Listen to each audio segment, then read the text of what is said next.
ಕಾವೇರಿ ನೀರಿನ ವಿಚಾರವಾಗಿ ಕರ್ನಾಟಕ ಬಂದ್ಗೆ ಕರೆ ನೀಡಿರುವ ಹಿನ್ನೆಲೆಯಲ್ಲಿ ರಾಜ್ಯ ಗಡಿ ಅತ್ತಿಬೆಲೆಯಲ್ಲಿ ಕನ್ನಡ ಜಾಗೃತಿ ವೇದಿಕೆ ಕಾರ್ಯಕರ್ತರು ಪ್ರತಿಭಟನೆಯನ್ನ ನಡೆಸಿದರು. ಕನ್ನಡ ಜಾಗೃತಿ ವೇದಿಕೆ ರಾಜ್ಯಾಧ್ಯಕ್ಷ ಮಂಜುನಾಥ್ ದೇವ್ ಅವರ ನೇತೃತ್ವದಲ್ಲಿ ನಡೆದ ಪ್ರತಿಭಟನೆಯಲ್ಲಿ ಅತ್ತಿಬೆಲೆ ಟೋಲ್ನಿಂದ ಗಡಿ ಗೋಪುರದವರೆಗೆ ಪ್ರತಿಭಟನಾ ರ್ಯಾಲಿ ನಡೆಸಲಾಯಿತು. ಬಳಿಕ ಗಡಿ ಗೋಪುರದ ಬಳಿ ಪ್ರತಿಭಟನೆಯನ್ನ ನಡೆಸಿ ಕಾವೇರಿ ನೀರನ್ನ ತಮಿಳುನಾಡಿಗೆ ಬಿಡುತ್ತಿರುವ ಕ್ರಮದ ವಿರುದ್ಧ ಕಾರ್ಯಕರ್ತರು ಆಕ್ರೋಶವನ್ನ ವ್ಯಕ್ತಪಡಿಸಿದರು. ಕರ್ನಾಟಕಕ್ಕೆ ಅಗತ್ಯವಾಗಿರುವಂತಹ ನೀರನ್ನ ಉಳಿಸಬೇಕು, ಮೇಕೆದಾಟು ಯೋಜನೆಯನ್ನ ಶೀಘ್ರವಾಗಿ ಆರಂಭಿಸಬೇಕು ಹಾಗೂ ಮಹದಾಯಿ ಕಳಸಾ ಬಂಡೂರಿ ಯೋಜನೆಯನ್ನ ಜಾರಿಗೊಳಿಸಬೇಕು ಎಂದು ಪ್ರತಿಭಟನಾಕಾರರು ಆಗ್ರಹಿಸಿದರು.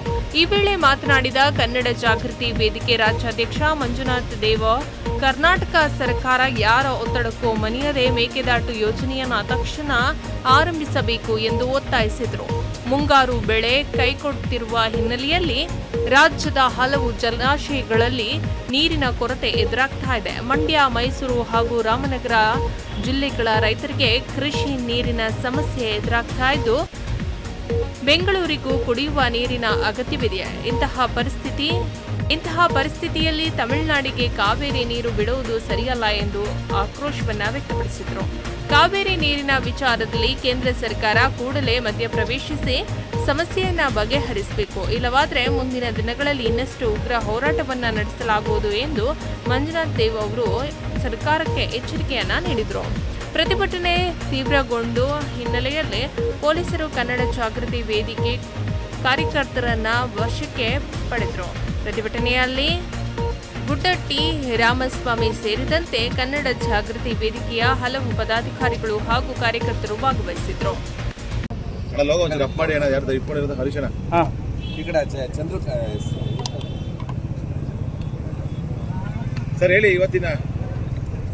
ಇವತ್ತಿನ ಹೋರಾಟ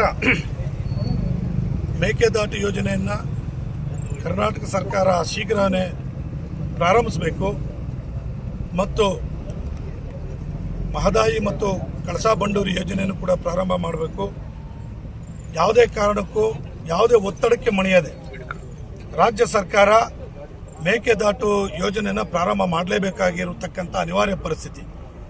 ಕಾರಣ, ಈ ವರ್ಷ ನಮಗೆ ಮುಂಗಾರು ಮಳೆ ಕೈಕೊಟ್ಟಿದೆ.